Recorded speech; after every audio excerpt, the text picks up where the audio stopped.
तो यह 7 दिन की कथा जो बड़े ध्यान से सुनता है उसके लिए क्या आता है? सब महापुरुष बताते हैं क्या आता है? विमान आता है। यहाँ पे इंडिगो की फ़्लाइट भी बुक करानी पड़ती है। बताओ, वहाँ से विमान आता है और क्या लेकर जाता है? एक महापुरुष हैं, बहुत सुंदर कथा कह रहे थे अभी कथा चल रही हो और अचानक भगवान प्रसन्न हो जाए, कहे कि विमान आया है, चलो इसमें बैठकर, तो कौन कौन जाएगा?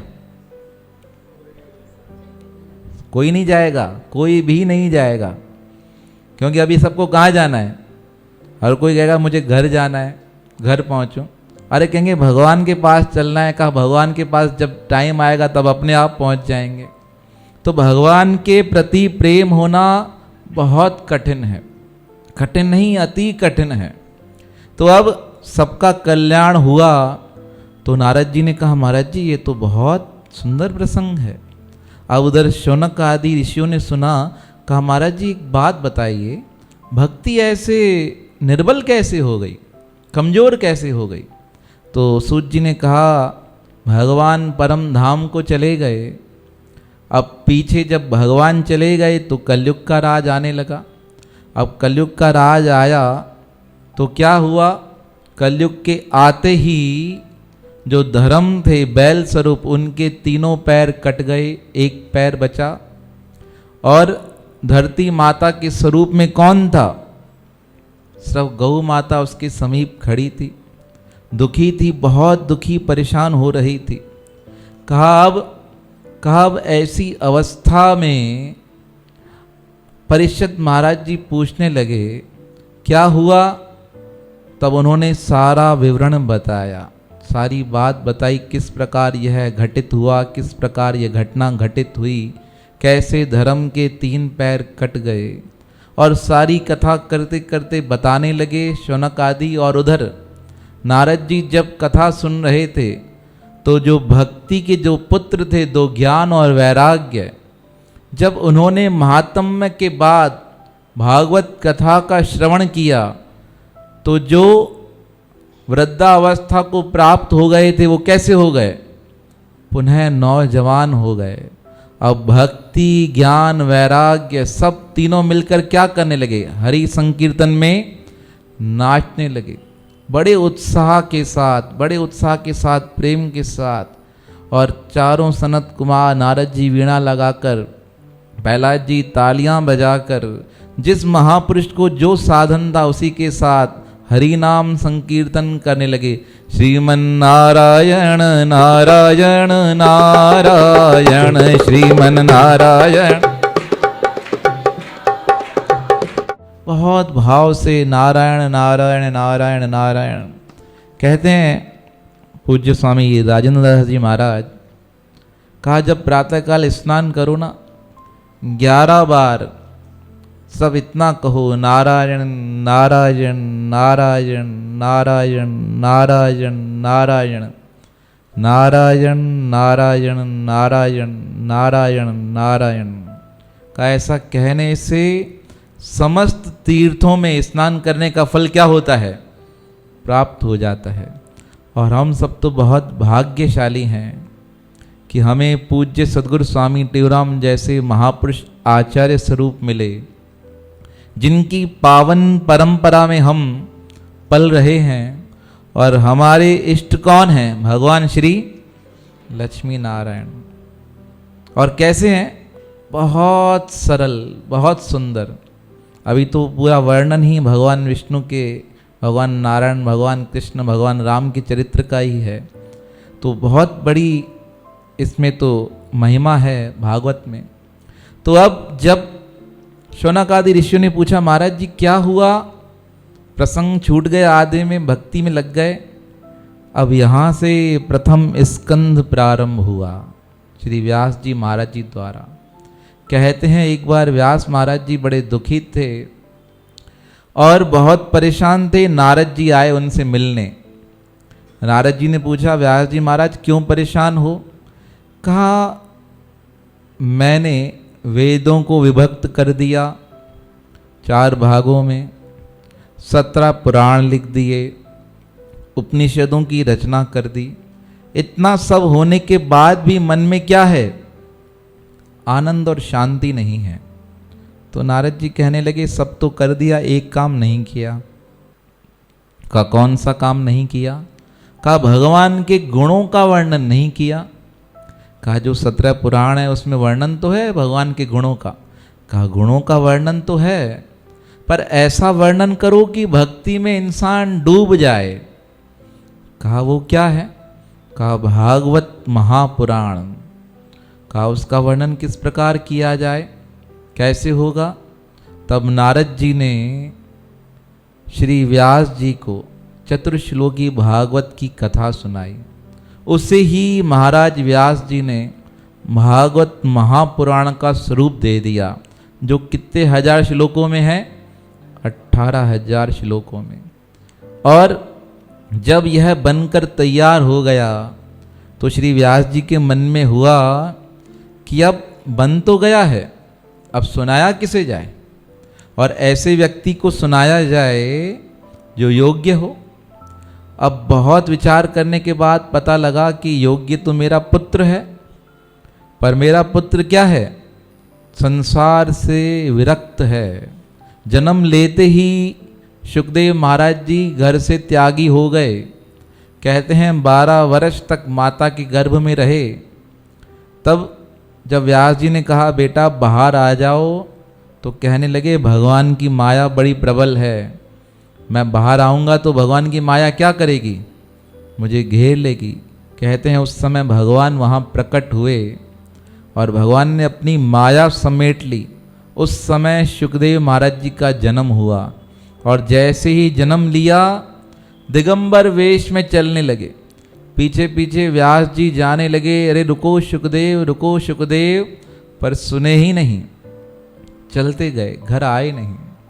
अब जब भागवत बनकर तैयार हो गया तो विचार करने लगे व्यास जी किसे सुनाऊं? नारद जी ने कहा अपने पुत्र को सुना देना, उसके माध्यम से संसार को प्राप्त होगा तो संसार का क्या होगा? कल्याण हो जाएगा। अब शुक नाम किसका होता है? तोते को भी शुक कहा जाता है। कहते हैं कोई तोता किसी फल को चोंच लगा दे तो वह फल क्या होता है? मीठा बन जाता है। या मीठा होता है उसको ही क्या करता है? शुक चोंच लगाता है। इसलिए कभी कोई फल मिले ना तोते का चोंच लगा हुआ तो समझ जाना क्या है वो? मीठा है। अब भागवत महापुराण जो फल के सदृश है, कैसा फल? जो पीने योग्य है, पीते पीते जिससे मन भरता ही नहीं, ऐसे भागवत का निर्माण हुआ जन्मादस्य।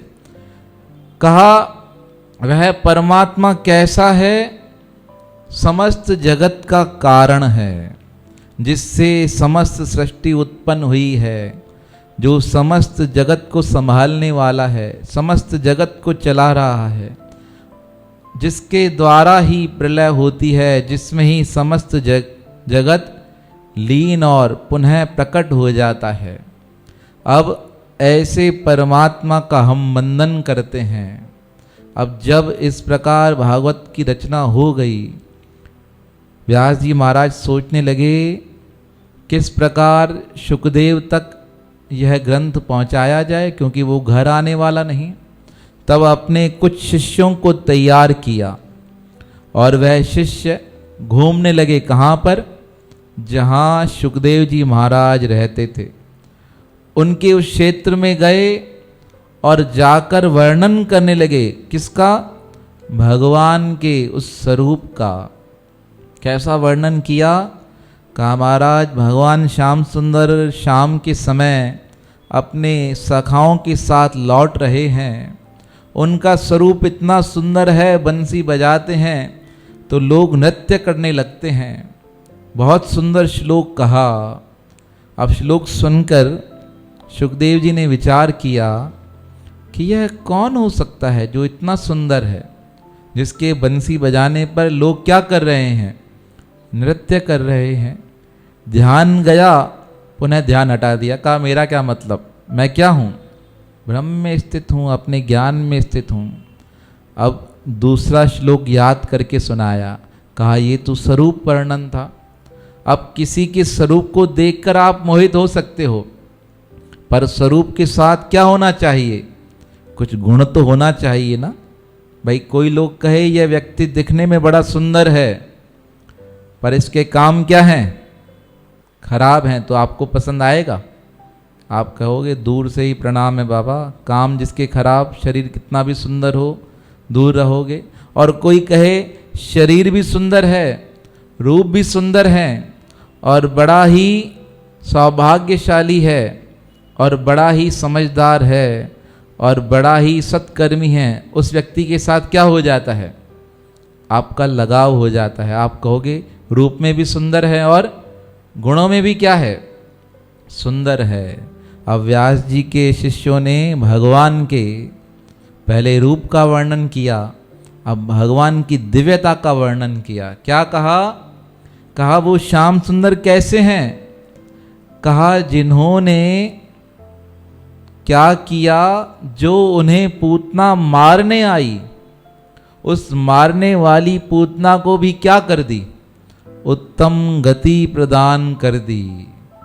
कहा ऐसा उनका दिव्यतम स्वरूप है। जब श्री सुखदेव महाराज ने यह सुना, कहने लगे ये तो बहुत दिव्य है।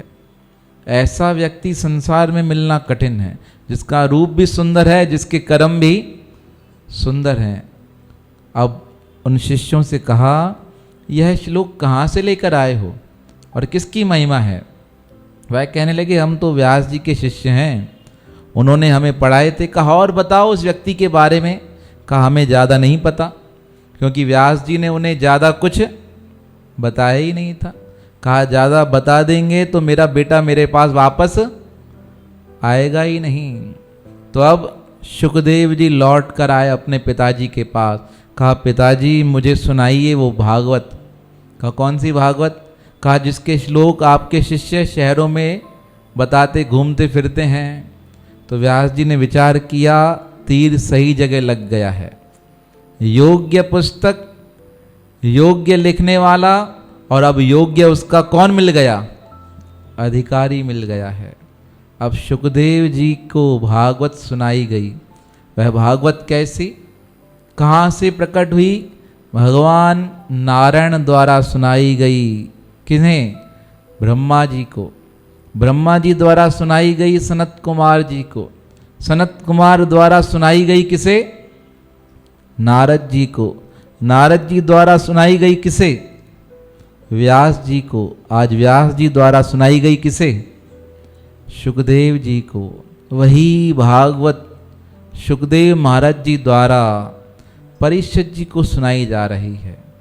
अब शौनक आदि ऋषि कहने लगे महाराज जी ये तो बहुत बड़ा विस्तार पूर्वक वर्णन है। कहा यही तो इसकी कहानी है, ये तो अभी यहाँ से प्रारंभ है। तब वह शौनक आदि कहने लगे महाराज जी एक बात बताइए, ये सुखदेव महाराज जी के बाद इसका महात्म्य कैसे बढ़ गया? कहा वह भागवत फल स्वरूप थी, पर सुखदेव महाराज जी का स्पर्श पाते ही वह क्या हो गई? और मधुर बन गई, क्योंकि उसकी प्रमाणिकता सिद्ध हो गई कि भागवत कैसा है जो ज्ञानियों को भी क्या करता है? भक्ति के रस में क्या करता है? डुबा देता है। हमारे पूज्य महापुरुष वासवानी जी, उनके विषय में हमारे सदगुरु महाराज जी बताते थे, कहते थे वो कभी सत्संग करते थे ना, सत्संग करते करते एक बात को 3 बार कहते थे। क्या कहते थे? डूब जाओ, डूब जाओ, डूब जाओ। तो उनके भक्त पूछते थे महाराज जी कहाँ डूबे? कहा भक्ति सागर में। कहाँ में? कहा डूबना है तो कहाँ डूबो? भक्ति सागर में डूबो, प्रेम के सागर में डूबो। कहा इस प्रकार वो छोटे छोटे अर्थ करके बहुत बार बोलते थे। तो यह भागवत कैसा है? जीव को जगाने वाला, जीव को जागृत करने वाला। तो अब शौनक आदि ऋषि कहने लगे महाराज जी हमें बताइए वो भागवत का निरूपण क्या है, उसमें क्या क्या है, हम सारा कुछ सुनना चाहते हैं। परमात्मा क्यों आता है, किस लिए अवतार लेता है, सब कुछ जानने की हमारे मन में इच्छा है, जागृति है। हम चाहते हैं पता तो चले कि भगवान ने कैसे अवतार लिया, क्यों अवतार लिया। तब सूत जी कहते हैं जो जो मैं सुन के आया हूँ वह सारा आपको बताने का प्रयास करूँगा, सुनाऊँगा। कैसे, किस प्रकार, क्यों हुआ, किस प्रकार वर्णित हुई। बताने लगे राजा परीक्षित जी जब राजा बने तो कहने लगे महाराज परीक्षित जी कौन, कैसे राजा बन गए। तब वह बताने लगे पांडव थे, पांडवों को पता चला भगवान ने धरती का त्याग कर दिया है। अर्जुन जी रोते हुए वापस आए और बताने लगे भगवान कृष्ण यहाँ से चले गए हैं। तो पांडवों ने विचार किया अब हमें भी यहाँ से जाना चाहिए। तो भगवान को याद करते हुए युधिष्ठिर महाराज जी को रोना आ गया। महाभारत में इस प्रकार वर्णन है। कहते हैं वो भगवान कितने दयालु थे, जिन्होंने हर संकट पे हमारा साथ दिया। जब तक हमारे जीवन में दुख था वह हमारे साथ रहे। और कहने लगे जब हमें सुखों की प्राप्ति हो गई तो हमें राजगद्दी पर विराजमान करके वह कहाँ चले गए, स्वधाम चले गए। हर कोई अपनी बात रखने लगा। अर्जुन बताने लगे कैसे भगवान ने रथ में बैठकर मेरा रथ संभाला। भीष्म पितामह से युद्ध हो रहा था, भीष्म पितामह हार नहीं सकते थे, पर परमात्मा ने क्या किया, ऐसी लीला की स्वयं रथ पर चढ़ के सबके तेज का हरण कर लिया और भगवान की कृपा से मैं युद्ध जीत सका। कहते हैं जब भगवान उन्हें राज देकर जाने लगे, जब विदा लेने लगे तो अचानक से जो अभिमन्यु की धर्मपत्नी थी उत्तरा रोते हुए आई, कहने लगी रक्षा करो, रक्षा करो। भगवान समझ गए तो इसको बालक पर क्या हुई है, विपत्ति आ गई है, इसकी रक्षा करनी है। वह बालक कौन था, परीक्षित। कहते हैं भगवान उत्तरा जी के गर्भ में चले गए परीक्षित की रक्षा करने के लिए। कहने लगे, सब पूछने के महाराज जी वो कैसे, ऐसा कैसे हो सकता है, भगवान तो गर्भ में जाते ही नहीं। भय प्रकट कृपाला दीन दयाला कौशल्या हितकारी, भगवान तो प्रकट होते हैं, वह गर्भ में कैसे चले गए। कहा यही तो भगवान की लीला है, अपने भक्त के लिए कुछ भी कर सकते हैं। कहा जब भगवान राज देकर जाने लगे, सबसे पूछा हम जा रहे हैं, तब उत्तरा ने रोक लिया, कहा महाराज रक्षा करो। अब रक्षा की भगवान ने परीक्षित की। तब कुंती जी रोते हुए कहने लगी भगवान जा रहे हो, छोड़कर मत जाओ। कहा माँ मांग लो कुछ। कहा तुम ऐसे बुआ बुआ करके मुझे भुला देते हो, पर मैं जानती हूँ तुम कौन हो, साक्षात परिपूर्ण परमात्मा हो। कहा कुछ मांगो, जाते जाते कोई इच्छा हो। तो कुंती जी कहती हैं मुझे कुछ नहीं चाहिए, अगर कुछ देना ही है तो क्या दे दो, वह विपत्तियां दे दो। कहते हैं सब लोग मांगते हैं, सुख मांगते हैं, इच्छाएं मांगते हैं, कामनाएं मांगते हैं, तुम क्या मांग रही हो। कहा विपत्ति क्या करोगी। कहा जब तक विपत्तियां हमारे साथ थी तब तक आप क्या थे, हमारे साथ थे, और आज हमारे जीवन में सुख आ गया है तो आप हमें छोड़कर जा रहे हो। कहते हैं 26 श्लोकों के द्वारा नमस्ते पुरुषम, इस प्रकार माता कुंती जी ने भगवान की स्तुति की। और उधर उत्तरा के रोने पर भगवान रुक गए कुछ दिन। जब वहाँ रुके तो युधिष्ठिर को समझाने लगे राजकाज संभालो, काम करो अपना।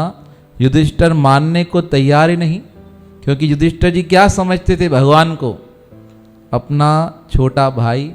अब छोटा भाई ज्ञान दे तो कभी लगता है कभी नहीं लगता है। तो भगवान ने कहा इन्हें ज्ञान के लिए लेके चलना पड़ेगा। कहाँ पर, भीष्म जी के पास। आप भीष्म जी के पास लेकर आए। भीष्म जी देखकर प्रसन्न हो गए। कहा वाह प्रभु, मेरे मन में तो यही उत्कंठा थी कि अंतिम समय में कौन हो मेरे पास, आपका दर्शन मुझे हो जाए, इतना तो करना स्वामी। जब प्राण तन से निकले, इतना तो करना स्वामी।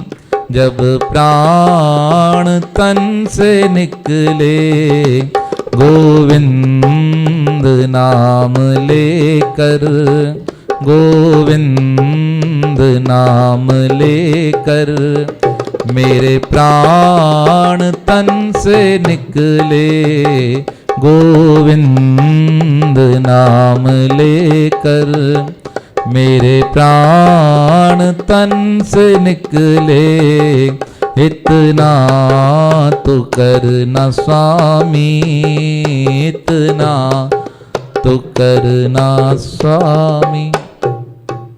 कहा भगवान मैं तो मन में सोच रहा था कि आप आओ और मेरा क्या हो, उद्धार हो जाए। आप आ गए, भगवान ने कहा नहीं उपदेश दो युधिष्ठिर को। तब भीष्म जी ने उपदेश दिया, दानन धर्मान, राज धर्मान, मोक्ष धर्मान विभागश, स्त्री धर्मान भगवत धर्म, मानस समास व्यास योगत। कहा इस प्रकार दान धर्म का, राज धर्म का, मोक्ष धर्म का विभाग करके ज्ञान दिया भीष्म जी ने। बहुत सुंदर इतिहास है, पर मैंने आपको कहा ना हम सरलता से चलेंगे, भगवान की लीलाओं का वर्णन करेंगे। अब जब इस प्रकार सब कुछ बता दिया, भीष्म जी हाथ जोड़कर कहने लगे महाराज जी एक मन में कामना है, मेरा अंतिम समय निकट है, आप आ गए हो, इससे अच्छा कुछ नहीं हो सकता। कहा कहिए भीष्म जी। कहा थोड़ा नज़दीक आ जाओ। श्री कृष्ण से कहा, भगवान बिल्कुल सन्मुख आ गए पैरों की तरफ। अब भगवान झुकने लगे।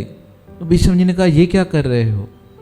कहा आपको मेरे स्वरूप का वर्णन देखना है ना, तो मैं झुकूंगा तभी आप देख पाओगे। अगर मैं खड़ा रहा, आपकी गर्दन में क्या लगे हुए हैं, तीर लगे हुए हैं। क्या दयालुता भगवान की, इतना दयालु कोई हो ही नहीं सकता। कहते हैं भगवान घुटनों के बल बैठ गए। कहाँ होकर, भीष्म जी के चरणों की तरफ। भीष्म जी की आंखों से आंसू आने लगे। कहा माधव क्या तुम्हारे अंदर, क्या तुम्हारा गुण है, मैं वर्णन नहीं कर सकता। कहा तुमने प्रतिज्ञा की थी कि तुम महाभारत में अस्त्र नहीं उठाओगे, और मैंने प्रतिज्ञा की थी कि मैं भगवान से अस्त्र उठाकर रहूंगा।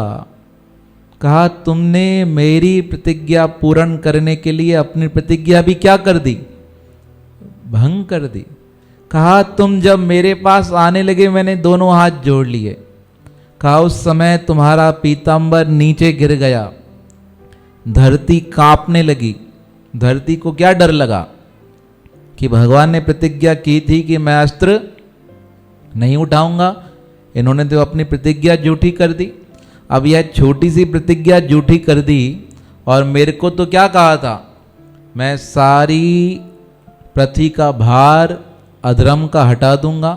कहीं ऐसा तो नहीं कि यह धर्म बचा ही नहीं सके, इसलिए पृथ्वी क्या होने लगी, कांपने लगी। कहते हैं उस समय पीतांबर भगवान का जो नीचे गिरा, वह भगवान का स्पर्श किए हुए था ना, वह धरती को समझाने लगा, अरे पगली मत हो, यह भगवान हैं, अपने भक्तों के लिए कुछ भी कर जाते हैं, निश्चिंत हो जा, इतना कांपने की आवश्यकता नहीं है। कहते हैं पीतांबर ने समझाया धरती माता को।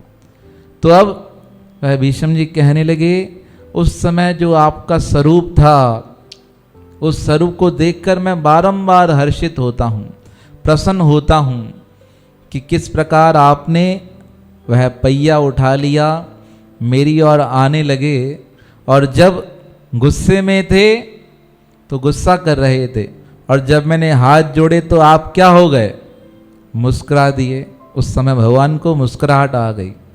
कहा वह मुस्कुराहट का चित्र मेरे नज़रों से, मेरी बुद्धि से हटता ही नहीं है कि आपकी कितनी दयालुता है।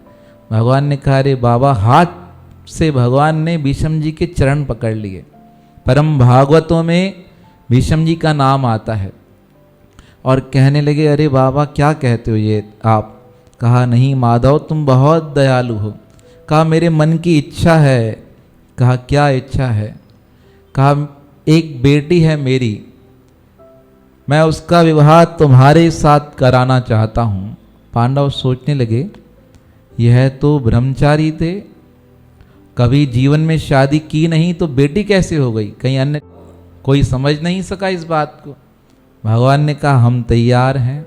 तब क्या कहा उन्होंने? कहा मेरी बुद्धि रूपी बेटी का विवाह मैं आपके साथ कराना चाहता हूँ। जिसकी बुद्धि परमात्मा के साथ बंध गई ना, समझो उसका क्या हो गया? कल्याण हो गया। हमारे गुरुदेव भजन गाते हैं ना, कया प्रार्थनामा तो दर इयाही, सुमत दे सदाई, सुमत दे सदाई। सुमति मिलती रहे, और सब चीज़ें तो मिलती हैं, मिलेंगी, नहीं होंगी तो नहीं मिलेंगी, भाग्य में होंगी तो अवश्य मिलेंगी, पर सुमति कहाँ से मिलती है? परमात्मा के संग से, संतों महापुरुषों के संग से। और वह सुमति क्या करती है? विचार जीव का कल्याण कर देता है। कहते हैं इस प्रकार भीष्म जी ने उपासना की और भगवान को देखते देखते अपने देह का क्या कर दिया? त्याग कर दिया। जैसे ही देह का त्याग हुआ, ऊपर से सुमन की वर्षा हुई, पुष्पों की वर्षा होने लगी, लोग प्रसन्न होने लगे। और यहाँ पर पांडवों से कहा भगवान ने, अब तो समझ आई बात, राज संभालो। युधिष्ठिर जी इन सब बातों को विचार कर सोचने लगे, कैसे थे भगवान दयालु, जिन्होंने हर समय हमारी रक्षा की। और जब उन्हें पता चला कि भगवान चले गए हैं अर्जुन के माध्यम से, अर्जुन लौट कर आए तो अर्जुन ने बताया भगवान स्वधाम चले गए हैं, तो युधिष्ठिर ने कहा हमें भी इस संसार में नहीं रहना है। उन्होंने भी यात्रा प्रारंभ कर दी। राज किसे दे दिया? परीक्षित जी को। अब परीक्षित जी राज करने लगे धर्म पूर्वक। कहते हैं एक बार जा रहे थे, देखा मार्ग में बैल के 3 पैर क्या हैं? गायब हैं। समझ गए साधारण बैल नहीं। और उसकी मैया उसके नज़दीक खड़ी है। पूछा कौन हो? तो उन्होंने बताया कि मैं धरती हूँ और ये धर्म है, धर्म का एक स्तंभ बचा है। कहा किसने किया है? तो उसके पीछे कलयुग खड़ा था। कहा इसने किया है। परीक्षित जी उसे मारने वाले थे। तब वह कहने लगा अरे क्षमा चाहता हूँ, मैं कलयुग हूँ, मेरे अंदर बहुत सारे दोष हैं, पर मेरे अंदर एक गुण है। कहा कौन सा गुण है? कहा जो फल सतयुग त्रेता द्वापर में बहुत वर्षों तक तपस्या करने से मिलता है, यज्ञ करने से मिलता है और स्वाध्याय आदि करने से मिलता है, वह फल कलयुग में एक बार सब हरि नाम करने से मिल जाता है। बोल श्री नारायण भगवान की, श्री कृष्णचंद्र भगवान की। कहा ये तो सारे तो दुर्गुण हैं, क्या है? एक सगुण है। कहा पर एक गुण सब पर भारी है। कहा मुझे क्षमा कर दो। कहा तुमने ये क्या कर दिया? पाप किया है। कहा महाराज अब सब तरफ आपका ही राज्य है, कहाँ जाकर रहूं, आप बताओ।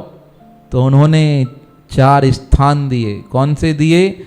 धृतम पानम स्त्रिय सोना, जहाँ जुआ खेला जाए, जहाँ जुआ खेला जाता है वहाँ पे किसका वास होता है? कलयुग का। जहाँ मदिरा पान हो वहाँ पे किसका वास होता है? कलयुग का वास होता है। जहाँ लंपट पुरुष रहते हो वहाँ किसका वास होता है? कलयुग का। जहाँ अशुभ कर्म किए जाते हो वहाँ किसका वास होता है? कलयुग का। कलयुग ने कहा महाराज मैंने सुना परीक्षित जी बहुत दयालु हैं और आपने तो चारों निवास ऐसे दिए जहाँ पहले से ही मुझसे घने लोग, खराब लोग रहते हैं, कोई तो ऐसी अच्छी जगह दे दो जहाँ रह सकूं। अब परीक्षित जी के मन में पता नहीं क्या आया। उन्होंने कहा स्वर्ण में भी क्या होगा? तुम्हारा वास होगा। अब ऐसे जो कहा तो कलयुग कहाँ चढ़ गया? सीधा परीक्षित जी के मुकुट पर। वह मुकुट कौन सा था? सोने का। कहते हैं परीक्षित जी ने जब निकले घर से तो मुकुट उठाया एक, वो जरासंध का मुकुट था। अब जरासंध का मुकुट मानी राक्षस का मुकुट, वो सर पे आ गया तो बुद्धि भी उस समय कैसे चलने लगी? राक्षसी बुद्धि का प्रकोप तो होगा ना। इसलिए कहते हैं दूसरियों व्यक्तियों के वस्तुओं का इस्तेमाल नहीं करना चाहिए। हम देखते हैं कई लोग यात्रा पर जाते हैं ना, एक दूसरे का टॉवेल ले लेते हैं, कहा मुझे दे यार थोड़ी देर मैं परिवर्तित कर दूं कपड़े, दूसरे के कपड़े ले लेंगे, मांग लेंगे। शादियों में जाएंगे तो एक दूसरे के कपड़े पहन कर जाएंगे। अब लेकर जाते हो, नहीं लेकर जाते हो, पर नहीं लेकर जाने चाहिए। ऐसा करने से क्या होता है? दूसरे के संस्कार हमारे अंदर आने लगते हैं। आप देखो महापुरुषों से भी कई लोग क्या मांगते हैं? वस्त्र मांगते हैं। कहा महाराज जी वस्त्र दो, बालक होने वाला है, बालक आएगा तो उसे उस वस्त्र में सुलाएंगे, पहनाएंगे। किस लिए? कि महापुरुषों के संस्कार उस बालक में आने लगे। अब जरासंध का मुकुट सिर पे पहना हुआ, कलयुग का वास हो गया। परीक्षित जी वहाँ से आगे निकल गए, ऋषि शमक के आश्रम पर पहुँचे। प्यास लगी, कहा महाराज जी पानी पिला दो, पानी पिला दो, कोई पानी पिला दो। तो ऋषि शमक तो ध्यान में थे, ध्यान गया नहीं। तो वहाँ से गुजरते हैं तो क्या देखते हैं? सांप मरा पड़ा था। वह सांप उठाकर क्या कर दिया? ऋषि शमक के गले में डाल दिया। अब आ गए, ना ऋषि को पता चला ना परीक्षित जी को। ऋषि शमक के बेटे को जब बात पता चली तो क्रोधित हो गया और क्रोध में आकर उसने श्राप दे दिया। क्या? कि मेरे पिता के गले में जिसने सांप डाला है, 7 दिन बाद तक्षक नाग आके उसे समाप्त कर देगा। कहा ये बात हो गई। अब जब यह बात ध्यान से उठे ऋषि शमक, उन्हें पता चली तो उन्होंने अपने बेटे से कहा बेटा ये क्या कर दिया? एक पुण्यवान धर्मात्मा राजा को तुमने श्राप दे दिया। अभी तक जो सत्कर्म चल रहे थे परीक्षित जी के आधार पर चल रहे थे, अब कैसे निर्वाह होगा? लोगों में दुर्गति आ जाएगी, दुर्गुण आ जाएंगे। कहा महाराज जी श्राप दे दिया। कहते हैं श्रमक ऋषि स्वयं चले और आए परीक्षित जी को बताने। कहा 7 दिन बाद तुम्हारी मृत्यु हो जाएगी, उसका उपाय कर लो। परीक्षित जी दुखी नहीं हुए, प्रसन्न हो गए। किस लिए प्रसन्न हो गए? कहा मैं बहुत भाग्यशाली हूँ जो मुझे 7 दिन पहले ही पता चल गया कि मेरा क्या होने वाला है, अंत होने वाला है, और हमें तो पता ही नहीं चलता, किसी समय निकल जाएंगे। कहा 7 दिन हैं। कहा अब 7 दिनों में क्या किया जाए, यह सोचकर परीक्षित जी निकले इधर उधर ढूंढने के लिए। ढूंढते ढूंढते महापुरुषों के पास पहुँचे। पहुँचते पहुँचते गंगा किनारे आ गए, बैठ गए ध्यान लगाकर। और जब ध्यान लगाकर बैठे तो संत महापुरुष उनके पीछे चलने लगे। किसने कहा ये उपाय करो, किसने कहा यह उपाय करो। मन में निश्चय कर लिया प्रभु बचपन में आपने ही मेरी रक्षा की थी। जब ब्रह्मास्त्र अश्वत्थामा द्वारा मुझ पर छोड़ा गया था तब आपने ही रक्षा की थी। मुझे पता है अभी भी आप ही मेरी क्या करोगे? रक्षा करोगे। उस समय ब्राह्मण द्वारा अस्त्र छोड़ा गया तो गर्भ में आपने रक्षा की। इस बार ब्राह्मण द्वारा वाणी का अस्त्र छोड़ा गया है, इस बार भी क्या करोगे? आप मेरी रक्षा करोगे। उस समय ब्रह्मास्त्र को काटने के लिए आपने चक्र उठाया था। इस बार ब्राह्मण ने वाणी द्वारा मुझे मारने का प्रयास किया है, तो इस बार कैसे बचाओगे? वाणी द्वारा ही मेरी क्या करोगे? रक्षा करोगे। कहा यह निश्चय करके बैठ गए। जब भगवान पे इतना निश्चय हो ना तो भगवान अवश्य आते हैं रक्षा करने। और इस प्रकार जब बैठे तो सभा के मध्य, सारे संतों के मध्य सुखदेव महाराज जी स्वयं प्रकट हो गए। बोल सुखदेव महाराज की। सुखदेव महाराज आए और उन्हें देखकर परीक्षित जी प्रसन्न हो गए। प्रसन्न हो गए, कहने लगे अब तो पक्का ही हो गया, मेरा क्या हो गया? उद्धार। जो सुखदेव महाराज कहीं रुकते नहीं, टिकते नहीं, वह आकर वहाँ बैठ गए। और सुखदेव जी पूछते हैं, परीक्षित क्या हुआ? सारा वृतांत बताया। कहा, चिंता की बात नहीं, तुम्हारे पास तो 7 दिन हैं, भगवान तो एक निमेष में ही कल्याण कर देते हैं। कहा, महाराज किसका हुआ है? कहा, खट्वांग ऋषि का कल्याण हुआ है। इस प्रकार प्रथम स्कंद में श्री सुखदेव जी को देखकर पूछने लगे, परीक्षित जी, मरने वाले व्यक्ति के लिए क्या धर्म है? अब इसके बाद द्वितीय स्कंद में सुखदेव जी बताएंगे जो मरण धर्मा है उन्हें क्या करना चाहिए, उनके लिए क्या उपदेश है। वह भागवत कथा का वर्णन द्वितीय स्कंद से प्रारंभ किया जाएगा। अभी सब भाव से मिलकर भगवान का नाम श्रवण करेंगे, उसके बाद आरती की जाएगी।